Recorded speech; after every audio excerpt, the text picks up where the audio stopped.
धन्यवाद। मैं आप सभी का पुनः स्वागत करता हूं। आज के इस बैठक के मुख्य अतिथि हैं doctor Arkham Khan.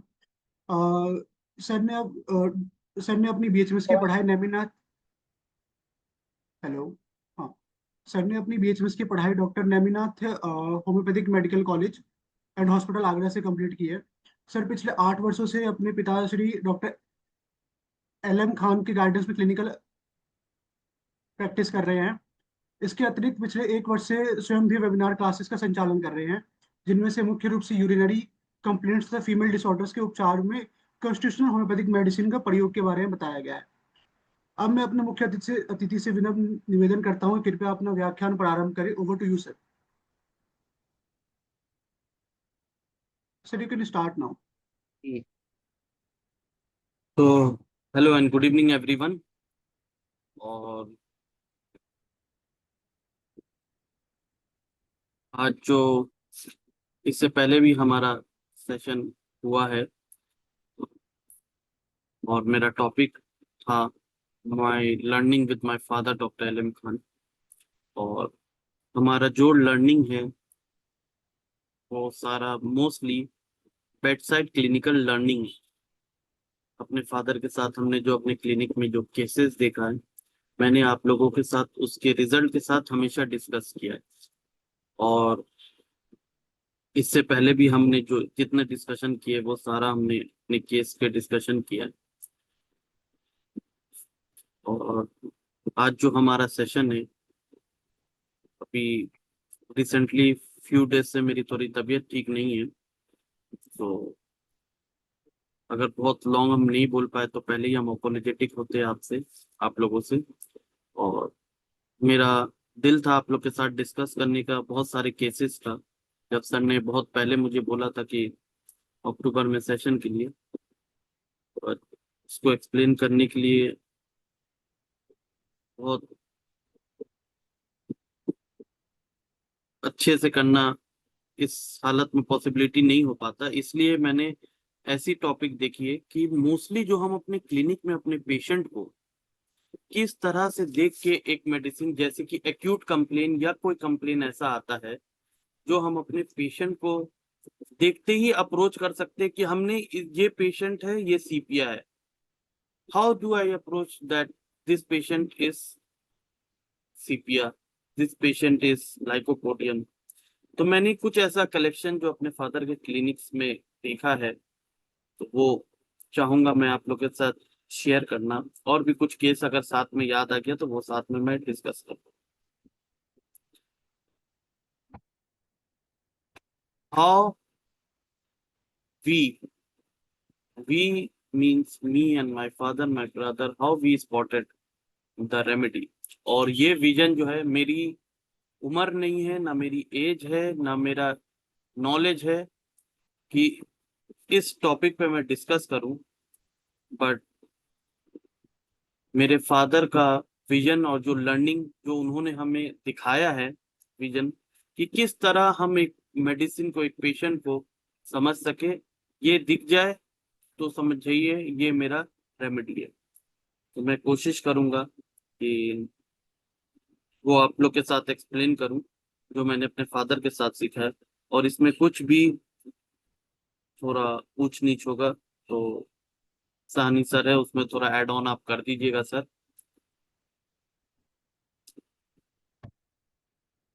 Remedy abies Niagara,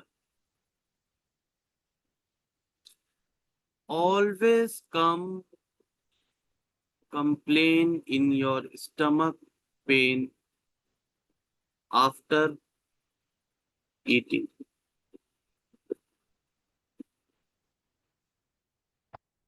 All complain aggravate after eating.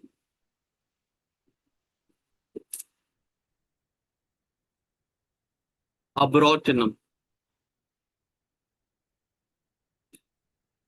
देखिएगा हमारा एक किताब है एलेंस की नोट, उसका सबसे पहला रेमेडी है अब्रोटिनम। और हम लोग इस रेमेडी को बहुत इजीली और बहुत यूजफुल नहीं समझते, ना हम लोग यूज करते हैं। But This remedy is very useful if a person is very emaciated.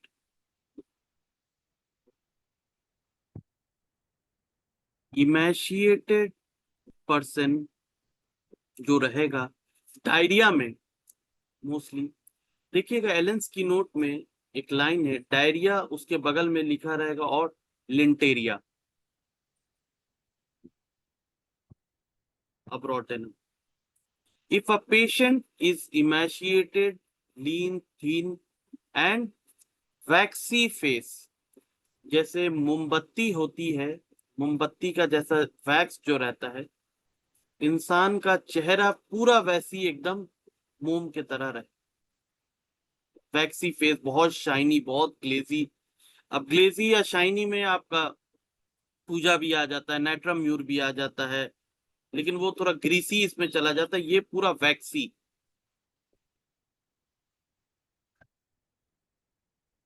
Diarrhoea के कंप्लेन में हमेशा देखिएगा, अगर लीन थीन इमेशिएटेड पर्सन अगर है और उसको डायरिया हो रहा है, lienteria. What lienteria means? Food particles, जो वो खाना खाया है, चावल खाया है, उसको लूज स्टूल हुआ, उसको ऐसा लग रहा है कि उसका खड़ा खड़ा चावल उसके स्टूल से पास हुआ.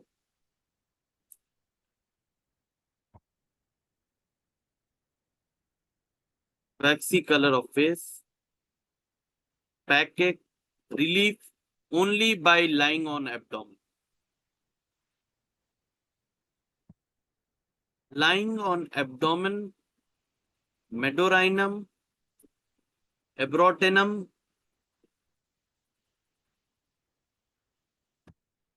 knee elbow position, acetic acid,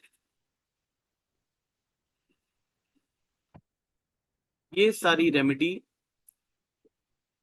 knee elbow position, all lying on abdomen, all complain relief. And the diarrhea, if a patient is very emaciated and diarrhea like a loose stool, linteria. Particles pass out through the stools. Never forget remedy, abrotenum. Anthracinum.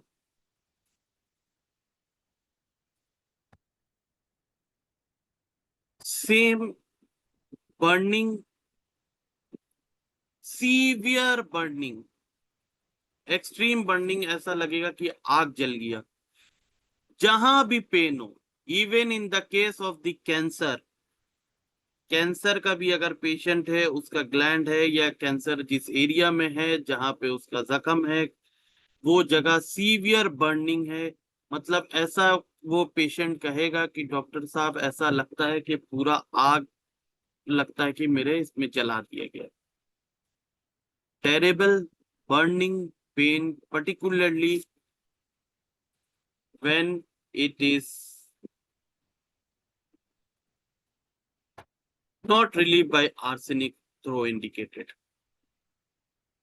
Arsenic जैसा indication रहेगा, लेकिन arsenic आप दीजिएगा, arsenic से relief नहीं मिल रहा है, give अंथ्रासिना. Whatever may be the disease, severe terrible burning, लगेगा पूरा कि आग जला दिया गया. Never forget a wonderful remedy, anthracene. Arum triphyllum. Constant picking of nose until it's bleed. Pick, leave until they bleed. बहुत सा whatever may be the disease, अगर पेशेंट आता है कोई भी कंप्लेन, कॉन्स्टेंट ऐसे ऐसे अपने दांत को करता रहता है और तब तक नोचता रहता है जब तक उससे खून नहीं निकलता. ऐसे क्यों करते? अच्छा लगता है डॉक्टर.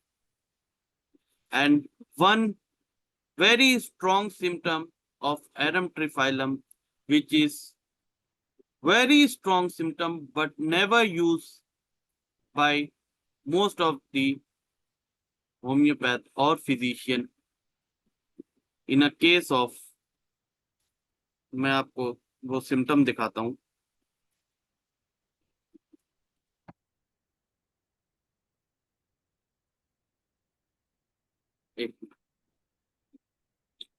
आपके पास अगर एलेंस की नोट हो, जिनके पास है वो अगर ओपन करें, मैं एरम ट्रिफाइलम खोले।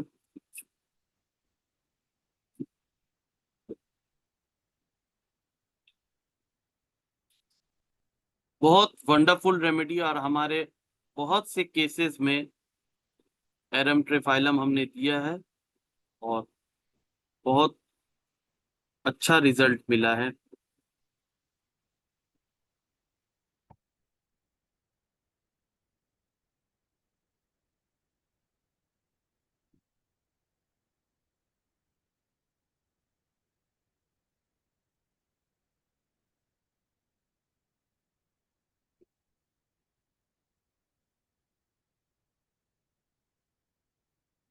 एफोनिया complete after the exposure of north west wind. North west wind हो या साउथ वेस्ट विंड हो या कोई भी विंड हो, जैसे यहाँ पे 3-4 कंपैरिजन है और इसको ही मैं बहुत अच्छे से एक्सप्लेन करता हूँ। If a patient come with facial palsy,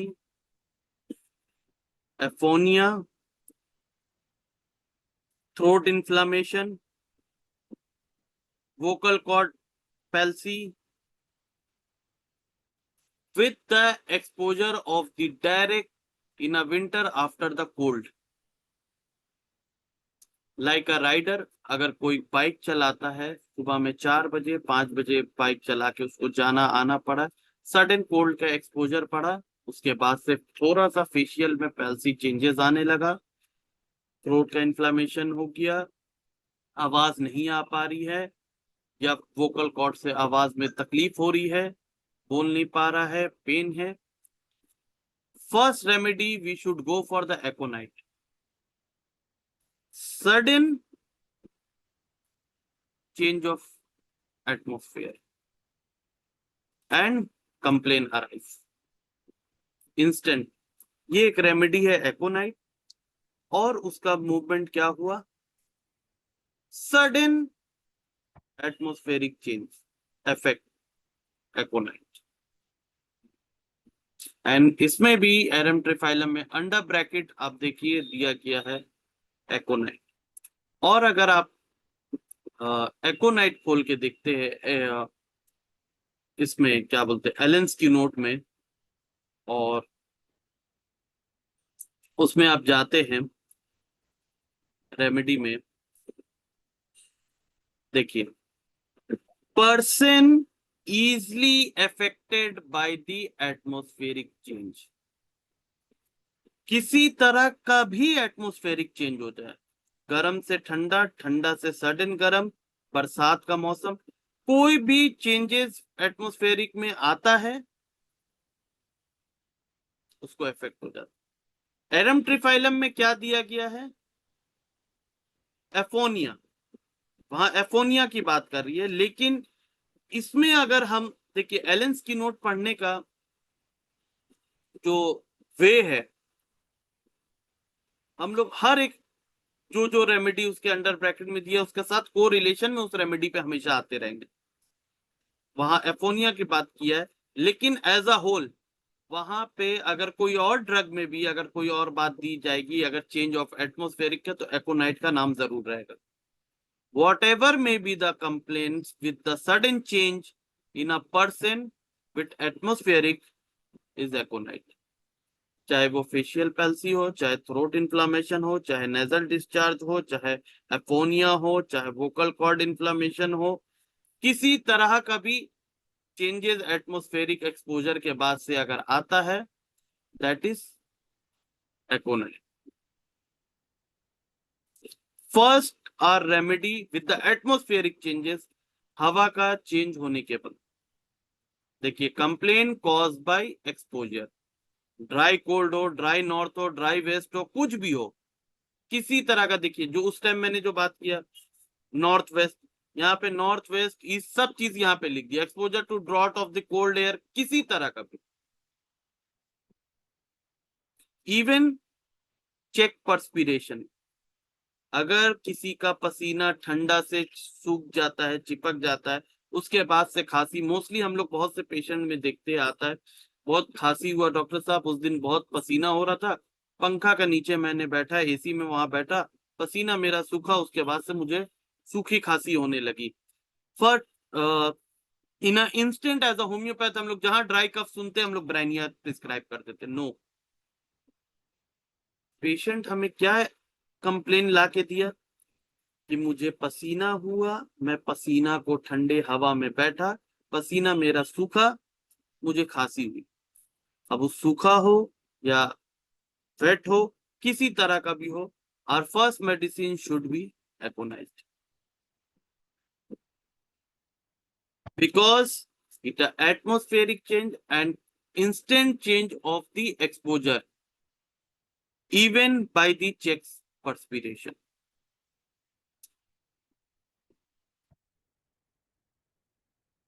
इसी में हम लोग जो डिस्कस कर रहे थे एरम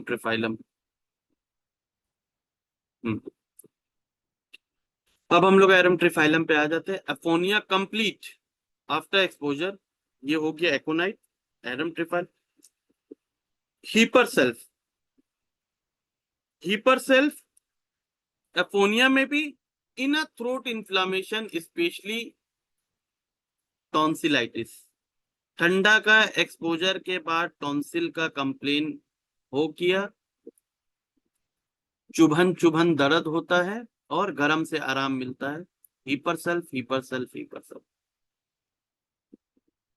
both bilateral tonsil, both tonsil.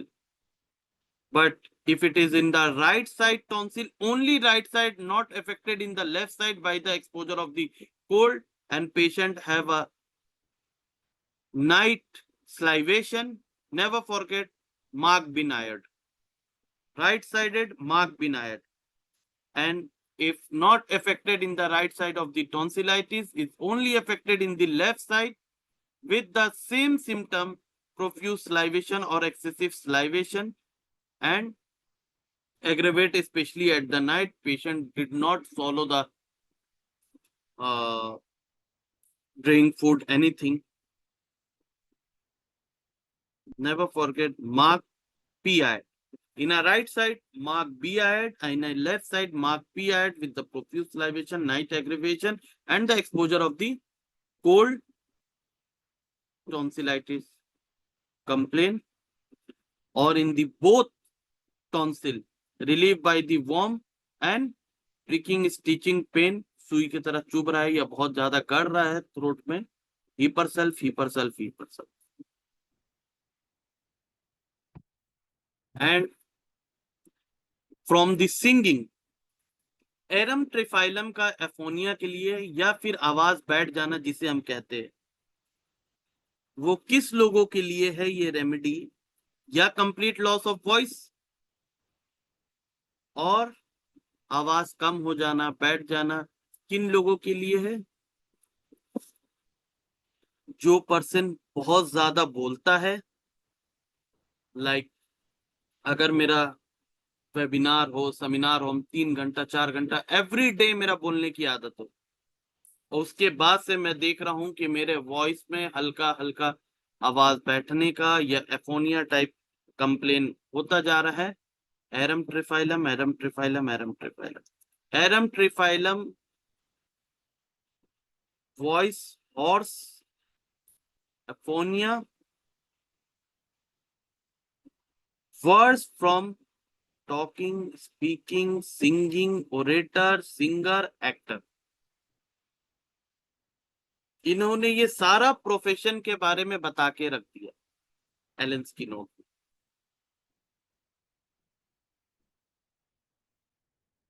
इसमें कहने का मकसद ये है, एक्सप्लेन, अब इससे आप समझिए कि और किन किन लोगों का mostly over use of the voice होता है।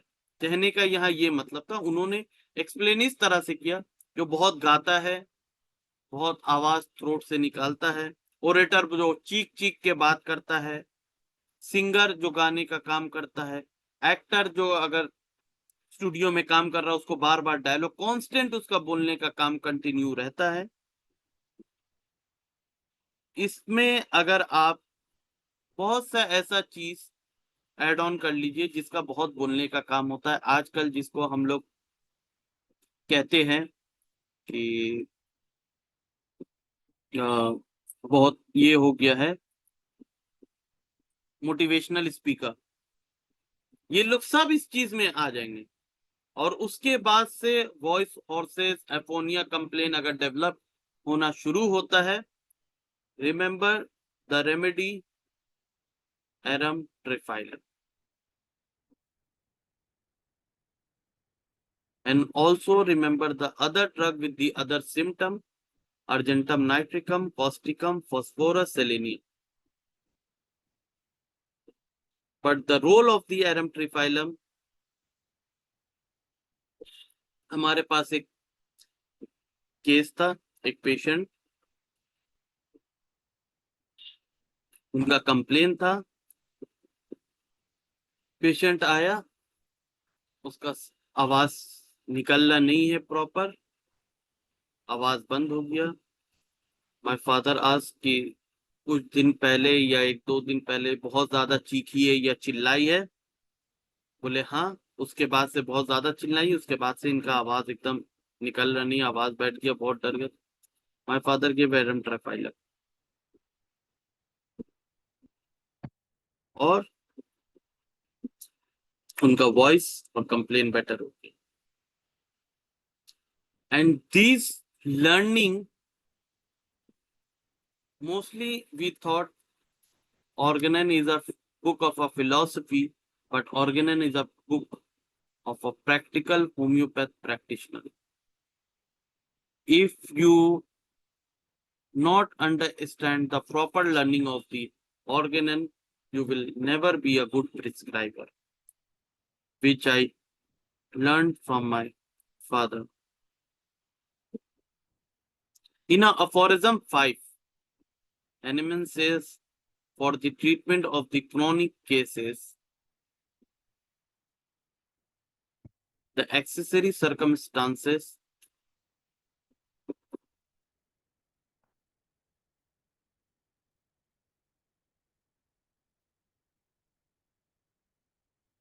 is occupation. And we go through the एरम ट्रिफाइलम, उन्होंने बताया है एफोनिया किस किस लोगों को होगा, ओरेटर को होगा, सिंगर को होगा, एक्टर को होगा। अगर हम अपने केस टेकिंग में अगर पेशेंट का ऑक्यूपेशन का इंपॉर्टेंस अगर नहीं देते हैं तो हम एक रेमेडी के सिलेक्शन पे नहीं पहुंच सकते। बहुत सारे पेशेंट जो खेत में काम करते हैं, उसको अगर हम नहीं जानेंगे वो क्या काम करते, मेरा प्रिस्क्राइबिंग बहुत वीक रहेगा। पेशेंट है, खेत में काम करते, खेत में क्या काम करना पड़ता है, बहुत देर पानी में हमको खड़ा रहना पड़ता है, पानी बहाना पड़ता है। उसके बाद से क्या हुआ, पैर में ठंडा लगा, इफेक्ट हुआ। पेस्टिसाइड सारा फेंकते हैं हम अपने हाथों से, ग्लव नहीं पहनते, ऐसे ही फेंकते। क्या क्या पेस्टिसाइड में यूज होता है, आर्सेनिक यूज होता है, ये यूज होता है, वो यूज होता है। The side effect of the pesticide goes and cause the complaint in the stomach or lungs and anything. हम वहां पे चूक जाते हैं। आपका क्या काम है, बहुत सारा अनाज उठा के हमको सर पे लाना पड़ता है। उसके बाद से क्या हुआ, सर में ट्यूमर हो गया, ग्लैंड हो गया। Constant irritation in the head with the holding heavy weight in his or her head,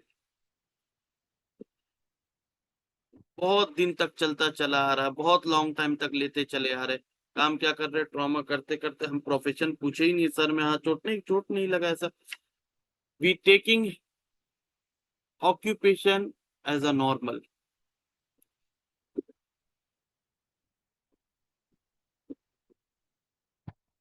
That's why Hahnemann put in aphorism 5 occupation as much as important for your prescribing.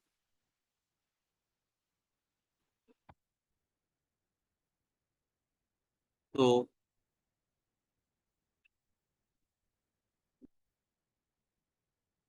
कहने का मतलब था कि importance of the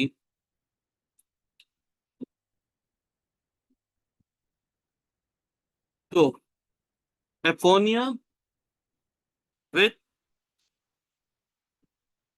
long use of the voice. तो इसमें हमारा एकोनाइट, एरम ट्रेफाइलम, हिपरसल, ये सारी रेमेडी जो इसके साथ था।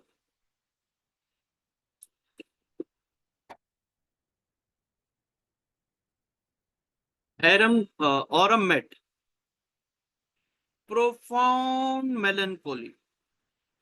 देखिए, ये भी एलेन स्किनोट का वर्ड है। It's not only the melancholy, it's a profound melancholy. मतलब चेहरा में उदासी नहीं, हद से ज्यादा उदासी, excessive. It's a profound melancholy, helplessness,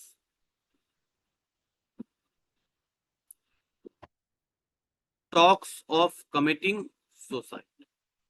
if a patient अपनी जिंदगी से दुख और उदास इतना हो गया, इतना निराश हो गया, इतना होपलेस हो गया, इतना हेल्पलेस हो गया कि उसे बार बार सुसाइड कमिट करने का टेंडेंसी रहता, with profound melancholy, not only the melancholy, with the profound melancholy, इंतहाई हद तक उदासी छाना।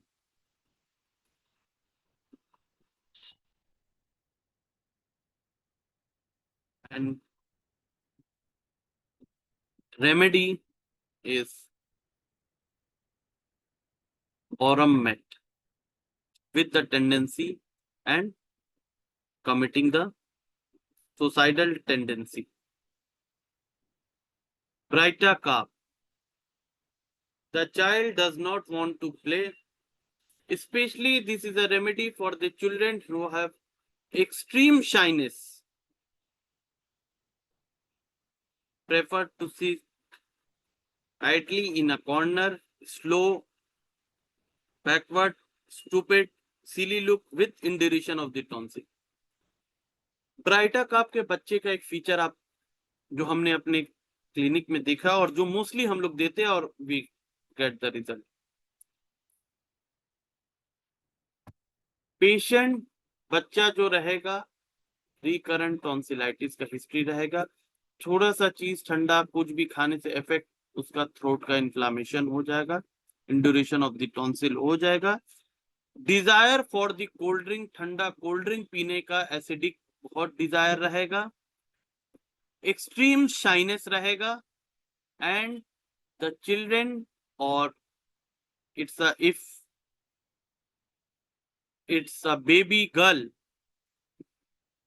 अगर लड़की बच्ची रहेगी तो आप देखना कि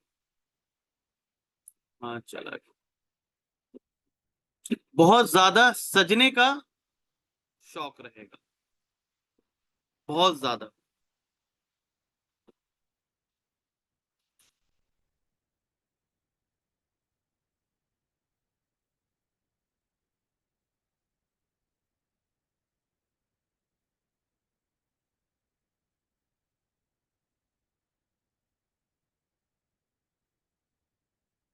बहुत से बच्चे को जो देखिएगा आईने के पास खड़ा होके लिपस्टिक लगाना, सजना सवरना, बहुत ज्यादा तैयार होने का, ब्राइटा काप का जो बच्चे रहेंगे स्पेशली या गर्ल, बहुत ज्यादा अपने आप को सज सवरने का उसे शौक रहेगा, and with the induration of the tonsil, and in the middle desire for the cold drink and extreme shyness। अगर घर में कोई अननोन पर्सन आता, कोई स्ट्रेंजर आता, पर्दे के पीछे छुप जाना, दरवाजे के पीछे छुप जाना, शर्माना, दैट इज ब्राइटा का।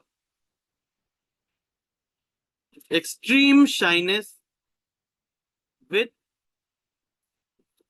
recurrent tonsillitis, desire for the cold drink, ठंडा कोल्ड ड्रिंक, बार बार एसिडिक कोल्ड ड्रिंक पीना पसंद रहेगा, और बहुत ज्यादा अपने आप को बना तना के बन ठन के खूबसूरत सजने संवरने का शौक रहेगा। especially in the children. Brita-carb. Benzoic acid. If a patient, ये सारा एलेंस की नोट का एक समझ लीजिए जो मैं डिस्कस कर रहा हूँ सब जेम्स है, और हमने अपने क्लिनिक में रिजल्ट देखा ही ये सारे जेम्स का। एक पेशेंट था हमारे यहाँ, हम लोग बहुत पहले छोटे में, नहीं भी तो मेरे ख्याल से मैं 2015 की बात करता हूँ मैं, 2016 में मेरा एडमिशन हुआ, 2015 ही में एडमिशन हुआ था। और उस वक्त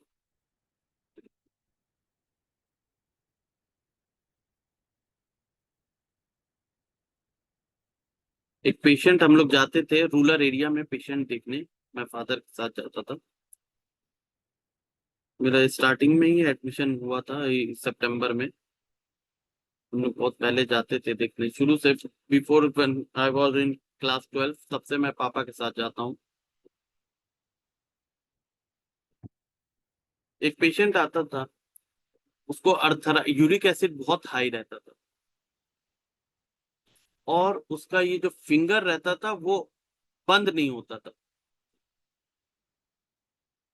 बहुत जॉइंट्स, स्मॉल जॉइंट्स पेन रहता था। And my father, after listening this, my father only asked the one question कि आपके, वो बंगाली एरिया था तो बंगाली में पूछते थे कि पिछावे आपने खूब बेशी दुर्गंधो आचे, means in your urine it's a very offensive. बोले बहुत बदबू आता है मेरा यूरिन में, झाग झाग बाथरूम होता है, ये पेशाब होता है, और उसमें बदबू फूक रहे। He prescribed benzoic acid in LM1 potency.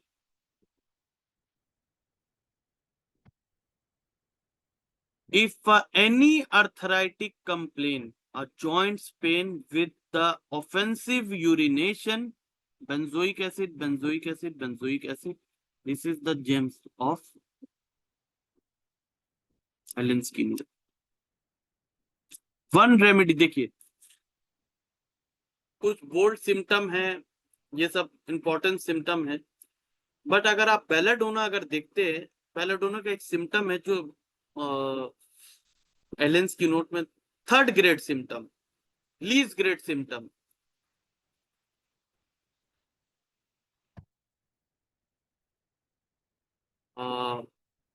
वो मैं आपसे शेयर करता हूँ।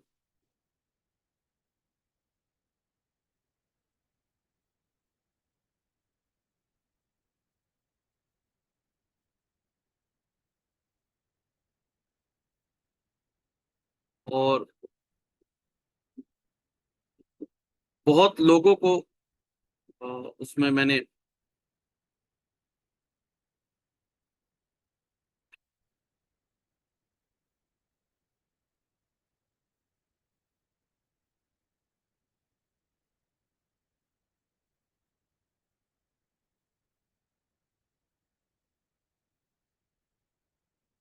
मोस्टली हम लोग बेलाडोना सिम्टम, और मिलता भी नहीं है, बहुत कम मिलता है। आप एक सिम्टम देखेंगे आपके उसमें भी होगा, अगर आपके पास एलेंस की नोट है, transfers colon protrude like a pad, देखिए यहाँ पे देखिए, transfer colon protrude like a pad, transfer colon protrude like a pad.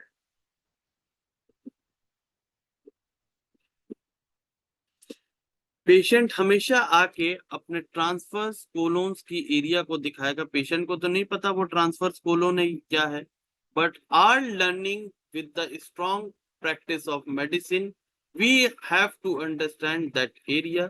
और पेशेंट हमेशा दिखाएगा, ऐसा लगेगा यहाँ पे एकदम मोटा मोटा रुई की तरह, पत्थर की तरह बना हुआ, सिर्फ इतना ही दूर डॉक्टर साहब।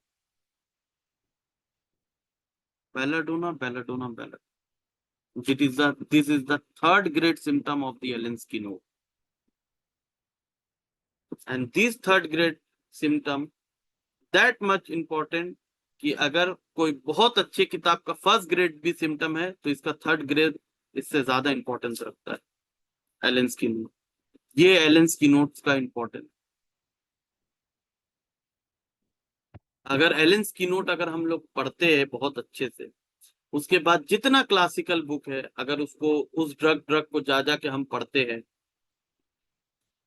तो इसका बहुत सा खराब खराब सिम्टम जो हम लोग इग्नोर करते हैं, वो आप बड़े बुक में देखिएगा बहुत टॉप ग्रेड सिम्टम में लिखा होगा। और इस सिम्टम पे हमने रिजल्ट देखा है अपने फादर को। Transfer colons protrude like a pad. हमेशा ट्रांसफर कोलोन्स के एरिया को वो दिखाएगा, आप बोलेगा यहीं पे डॉक्टर साहब, इतना ही दूर लगेगा रुई गद्दा इसके तरह एकदम मोटा मोटा भारी।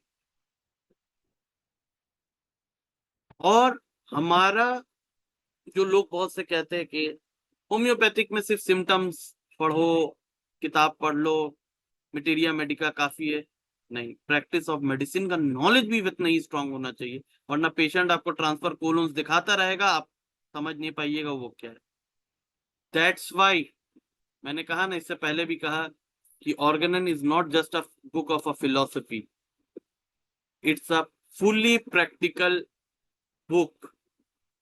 अगर ये आप नहीं पढ़िएगा आपका प्रैक्टिस नहीं होगा। And Hahnemann said that if the physician clearly perceive, अगर मेरा फिजिशियन जो है उसको समझ आ गया है कि इस पेशेंट के तकलीफ को हमको कैसे आराम देना है, ये चीज समझ में अगर पेशेंट को मेरे फिजिशियन को आ गया है कि इस बीमारी जो पेशेंट लेके आया है उसमें उसको क्या ठीक करना है, दैट इज टू से, यही तो मैं बताना चाहता हूँ। हैनेमैन कहते हैं कि यही बात तो मैं बताना चाहता हूँ कि अगर मेरा फिजिशियन को ये समझ में आ गई है बात कि मेरे जो पेशेंट बीमारी लेके आया उसमें क्या ठीक करना है, उस हर इंडिविजुअल केस में मेरे फिजिशियन को knowledge of the disease strong होना चाहिए। और हम लोग नॉलेज ऑफ द डिजीज और प्रैक्टिस ऑफ मेडिसिन को इग्नोर कर देते। उसमें कॉमा अंडर ब्रैकेट में ये बात लिखा है, knowledge of the disease comma, उन्होंने कॉमा दिया, नॉलेज ऑफ द डिजीज आपका हो गया comma, indication, what indication, homeopathic indication. पता है कि ये कंप्लेन है, ये सारा चीज लेके आ गया, थ्रोट का कंप्लेन है, ये तकलीफ है, ऐसा तकलीफ है, वैसा तकलीफ है, प्रोफ्यूज लाइवेशन हो रहा है और रात में तकलीफ बढ़ रहा है, this is not the symptom of the tonsillitis, this is the indication.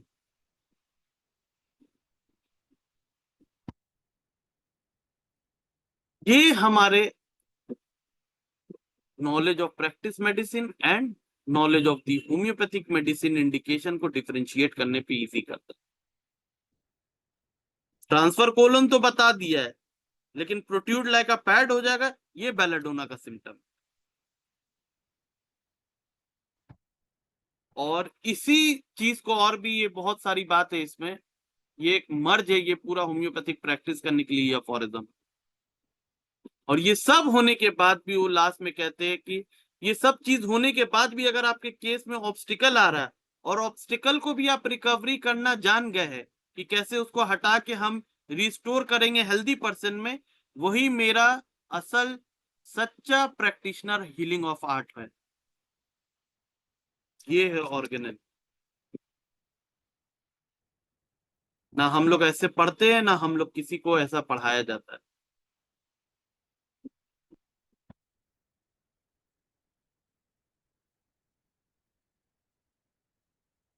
तो ये बेलाडोना का symptom and benzoic acid, any joints pain with the urinary offensiveness, benzoic acid, benzoic acid, benzoic acid.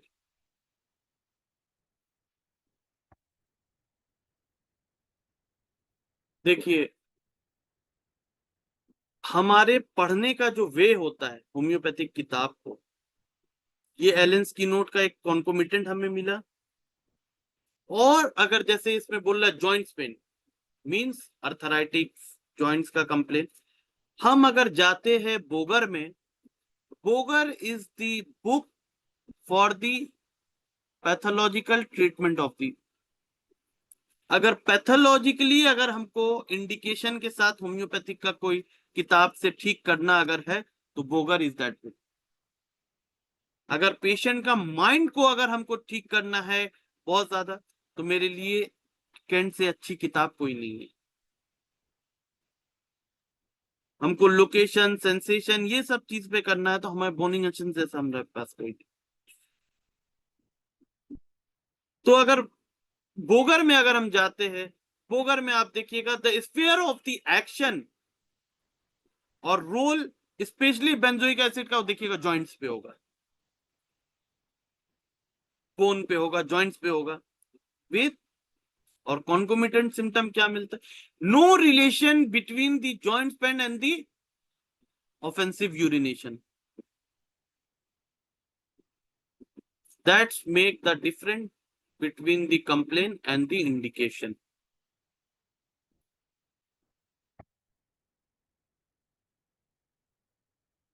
Cactus grandiflorus एक case नहीं, heart का कोई भी patient हमारे यहाँ केस या हार्ट का कंप्लेन नहीं भी है, अगर आके कहता है कि मेरे चेस्ट में ऐसा पेन हो रहा है, ऐसा लगता है कि दोनों साइड से कि कोई दाब रहा है, चाप रहा है,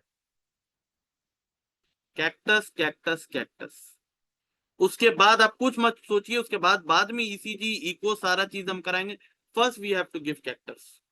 अगर वो आके कहता है कि एकदम सीना दोनों तरफ से चप रहा है, इधर बाय दी गैस के वजह से हो जाए, हार्ट की वजह से हो जाए, बोन पेन के वजह से हो जाए, मस्कुलर पेन के वजह से हो जाए, लंग्स अफेक्शन के वजह से हो जाए, if the symptom is giving that the tightness in a chest by the both side, ऐसा लग रहा है कि कोई दाब रहा है, दोनों साइड से चाप रहा है, चेस्ट में ऐसा फीलिंग हो रहा है, कैक्टस कैक्टस कैक्टस। रोटेनम हमने बोल दिया है। Palpitation in the heart with the slightest emotion cause. Calcarea ars, heart का पल्पिटेशन हो गया थोड़ा सा इमोशन के बाद से,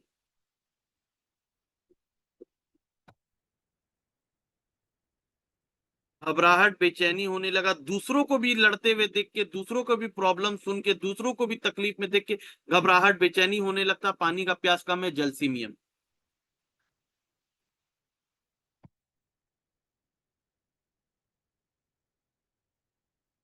तो जो कुछ कुछ क्लिनिकल इंपॉर्टेंस जो हमने सीखा है अपने फादर से, मैं इसीलिए कोशिश किया वही आप लोग के साथ डिस्कस करूं। सो डिस्कस, अगर इसमें आप लोग को कोई क्वायरी कोई प्रॉब्लम है तो आप पूछ सकते हैं।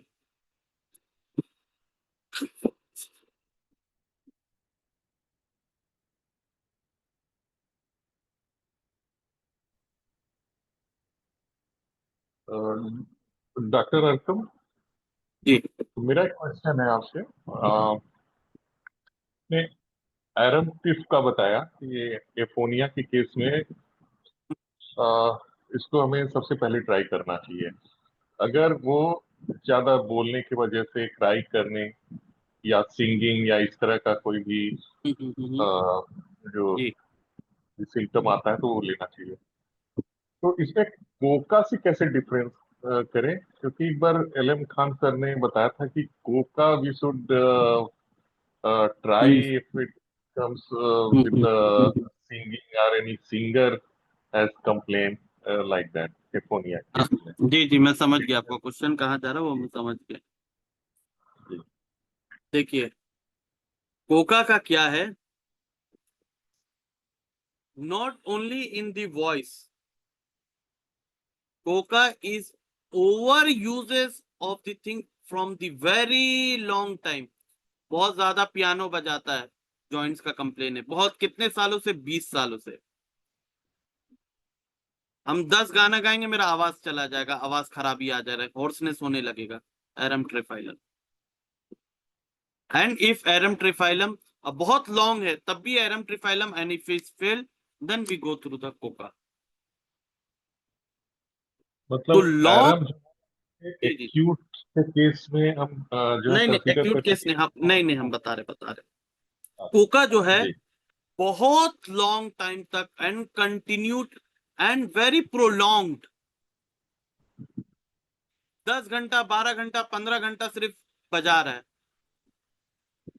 10 घंटा 12 घंटा सिर्फ अपना जो वो बाजा होता है या फिर ये जो होता है बहुत सारे इंस्ट्रूमेंट जो यूज किया जाता है, माउथ ऑर्गन किसी तरह सांस फेंक रहा हूं, उसके बाद से लंग्स का इफेक्ट कितने साल से, 10 साल से कांस्टेंट। यानी इसमें कांस्टेंट लैरिंग्स में बराबर स्ट्रेन पड़ रहा है नहीं नहीं नहीं लॉन्ग नहीं टाइम। नहीं नहीं नहीं नहीं नहीं नहीं नहीं। देखिए फिर आप कोका का बात अभी हम कर रहे हैं, पहले कोका का आप समझ लीजिए। जी लॉन्ग कंटिन्यूड बहुत ज्यादा, एक मानिए कि ट्रैकिंग पे जो लोग लेके जाते हैं, हम ट्रैकिंग में एक बार गए 2 बार गए, लेकिन ट्रैकिंग कराने वाला उसका ड्यूटी है, उसका प्रोफेशन है कि साल में उसको 20 बार 50 बार 30 बार उसको जाना है, और वो कंटिन्यू पहाड़ चढ़ता चला जा रहा है।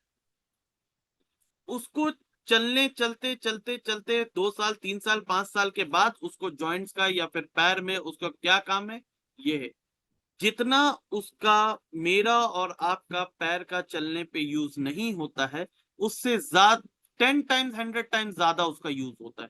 Over use of the any organ या any part of the body, चाहे वो हाथ का इंस्ट्रूमेंट हो, चाहे पांव का हो, चाहे थ्रोट। देखिए माउथ ऑर्गन बजाना या कोई इंस्ट्रूमेंट बजाना, उसमें सबसे ज्यादा हमारा क्या लगता है, सांस, ब्रीथ।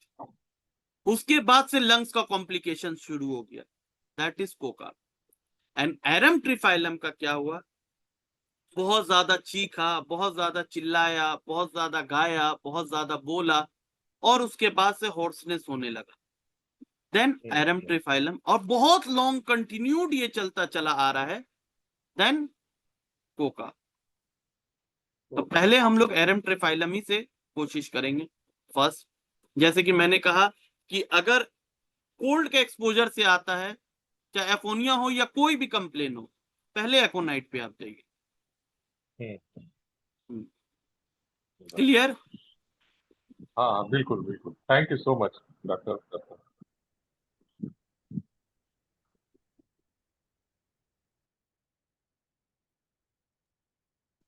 सर एक क्वेश्चन चैट बॉक्स में भी है। सही है क्या?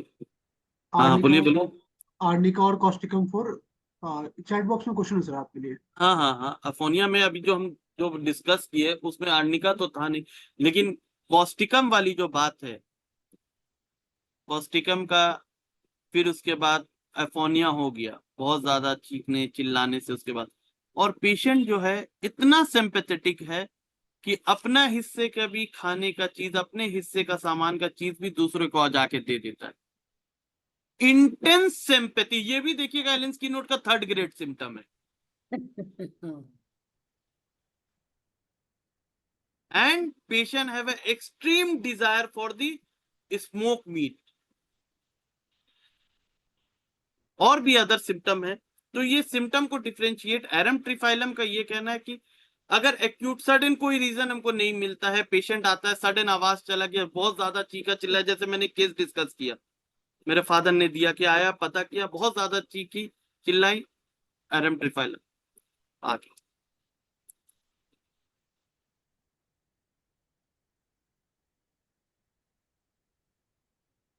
और आर्निका अगर एफोनिया में देने चाहते हैं, अगर ट्रिगर हो गया, ट्रॉमा हो गया, सर नाक हम लोग छू लिया, गर्म एंड ठंडा। If a physical constitution is change at the hot and the cold. आज हमारे क्लिनिक में एक पेशेंट आया विद द सर्वाइकल, उसका काम था कि लेडी थी गांव की, वो जो चादर सीना, ये सीना, वो गर्दन झुका झुका के करती थी, उसका सीवियर यहाँ पे नर्व डैमेज दब गया, जिसके वजह से उसके बॉडी में टिंगलिंग, हाथ में पांव में टिंगलिंग सेंसेशन होता है फॉरमेंट। जब हमने आर्निका दिया, सिर्फ extreme coldness of the nose, उनके ठंडा झलक रहा था और सर गर्म था, we gave arnica. Very good very good. हाँ अकरम जी बहुत बहुत धन्यवाद। जी थैंक यू सर। हाँ, हम डॉक्टर आरपी शाह हैं। हम जब भी जाते थे तो आपके पिताजी से मिलते थे। और जी पिताजी हमको भी बहुत मानते थे, जी जरूर मिलते थे, इसमें कोई जी दो मत है। हमारी बेटी तो एनआईए से पढ़ी है ना। जी जी तो सर। हाँ, बहुत अच्छा आप क्लिनिकल बताए। पिताजी का जो होना चाहिए सिम्टम बॉडी जी की, बहुत अच्छा लगा, हमको भी लगा बहुत अच्छा। आपने जो भी बताए थैंक यू। एफोनिया, एफोनिया के केस में एकदम बहुत बढ़िया है। ओनी जी केस में जो है फोका का भी बहुत अच्छा रिलेशन जी आपने बताया, इसलिए बहुत बहुत धन्यवाद। Thank you sir. हाँ, बहुत बहुत सर धन्यवाद। दिस इज अ, जो हम ये डिस्कस करते only copy paste which I listen from the air and spitting from my mouth, ये मेरे बहुत पूरे लगा, फादर का। ना ना जी ठीक है, हम आपके फादर से बहुत लगाव का मेरा। मेरा जी बेटी जी प्रियंका भारती थी। जी हाँ, जी जो अभी आयुष मंत्रालय में है, तो आपका पिताजी से बहुत लगाव था, जब भी जाते थे मिलते थे जी जी उनसे। ठीक, ठीक है, ओके ओके, थैंक यू बहुत सर। बहुत धन्यवाद। आते सर रहिए एक ऐसे, आप पिताजी का नाम लेते रहिए। कहा जी गया है, जो है ना, जो जी आदमी पिताजी का जो वचन है उसको आप आगे बढ़ा रहे हैं, तो कुछ न कुछ आपका भी हो रहा है। बापे पूत प्रापत घोड़ा, कुछ न कुछ तो थोड़म थोड़ा, ये कहावत है। ठीक है, थैंक यू। जी जी सर एक सिम्टम के बेस पे मेडिसिन प्रिस्क्राइब करने से बाकी के सिम्टम को इग्नोर करना होगा क्या? देखिए एक सिम्टम कहाँ है, बेंजोइक नहीं, मुझे acid with peculiar joint symptom pain कहीं एंड पे इन द आपका लिख यूरिन दिखा। हाँ जी। ऑफेंसिवनेस। देखिए pain in the joints extreme, fold नहीं कर पा रहा, होल्ड नहीं कर पा रहा है, एंड ये कंप्लेन है उसका, and the concomitant away from the disease urine में offensiveness. There is a no relation between the joints pain. आप कहीं का भी पैथोलॉजी अगर आप पढ़ लेते हैं तो जॉइंट पेन में यूरिनरी का कोई रिलेशन नहीं है। दिस इज द अनकॉमन, अगर अनकॉमन एक आ जाता है, अगर आप अफोरिज्म 153 अगर पढ़ते हैं, पिक्युलैरिटी एंड अनकॉमन, जो आ गया एकदम हटके है, उससे रिलेशन ही नहीं है उसका। This symptom that much important कि उसके आगे अगर 1000 भी बेकार सिम्टम है तो इग्नोरेबल है if this symptom is appeared. मेलनकली sadness, extreme sadness है, इतना दुख है कि उसके चेहरे से झलक रहा। आप जितना हंसी मजाक कर लो, उसके चेहरे में हंसी ना मुस्कुराहट कुछ नहीं आ रहा। उसके बाद बार बार वो छुप छुप के अपना सुसाइड का टेंडेंसी उसका अंदर डेवलप हो गया। ये सिम्टम इग्नोरेबल है, ये एक सिम्टम है, ये 1000 सिम्टम के बराबर एक सिम्टम है। राइट।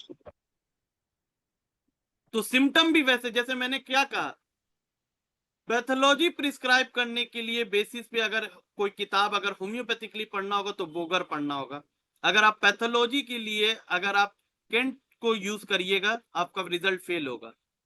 और ऐसी अगर आप एक सिम्टम अनकॉमन लीजिएगा और अच्छा अनकॉमन सिम्टम को इग्नोर करिएगा तो आपका रिजल्ट फेल होगा। तो पहले अपने ऐसे गुरु के पास बैठ के हमको सीखना होगा कि पहले कौन सिम्टम्स का कितना इंपॉर्टेंस है। ये एक टीचर है, एक गुरु ही समझा सकते हैं। हम लोग अपने आप से पढ़ के ये कभी नहीं हो पाएगा, जो क्लिनिकल में वो दिखा देंगे। राइट सर, इसके अभी हम लिए लोग रिपर्ट्राइज करते हैं सर, तो वैसे सिम्टम को एलिमिनेटिंग रूब्रिक बना देते हैं, तो मदद मिल जाती है। इस पे हम कुछ बट नहीं उस बोल तरह का सकते हैं। एग्जैक्ट रूब्रिक नहीं मिल पाता है सर। इस पे हम कुछ नहीं बोल सकते हैं। हम तो 10 साल 12 साल से अपने गुरु के साथ बैठ के ही देख रहे हैं, और हमको जितना समझ में आया कि किताब जितना पढ़ ले सब फेल है जब तक गुरु के साथ बैठ के अगर आप नहीं सीखते। क्लिनिकल होम्योपैथिक एक्सपीरियंस अलग पॉइंट होता है। Homeopathic is incomplete without the गुरु।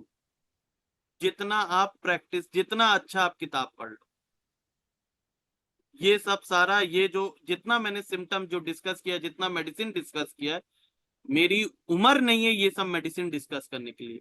और मेरे अंदर ये कॉन्फिडेंट ये सब ड्रग बोलने का आया है due to which I learn, and जो मैंने देखा है क्लिनिक में अपने फादर के साथ। नहीं तो मेरा उम्र अगर 50 साल 55 साल भी आ जाएगा ना, अगर मैं खुद से पढ़ता तो ये मेरी हिम्मत नहीं थी ये रेमेडी को डिस्कस करने की। नहीं नहीं, बहुत अच्छा बताए बहुत आपने, बहुत जो बहुत धन्यवाद। पैथोलॉजिकल सिम्टम जो बताए, तो एंगल ऑफ ट्रीटमेंट जी sir. There are three angles of treatment: subjectal angle, subjectical angle. Sorry sir, time almost हो गया है, और नेक्स्ट सेशन में पैथोलॉजिकल एंगल एंड जो है sorry sir, sorry. Okay, thank you sir for this wonderful session. Thank you, thank to be honest काफी अच्छा लगा। मैं खुद एक सेकेंड ईयर बीच में हूँ, एंड सुन के देख के और ऑर्गेनॉन को यूज करना है अप्लाइड वे में, काफी अच्छा लगता है देख के। So thank you for this wonderful session. Now we are heading to our next session,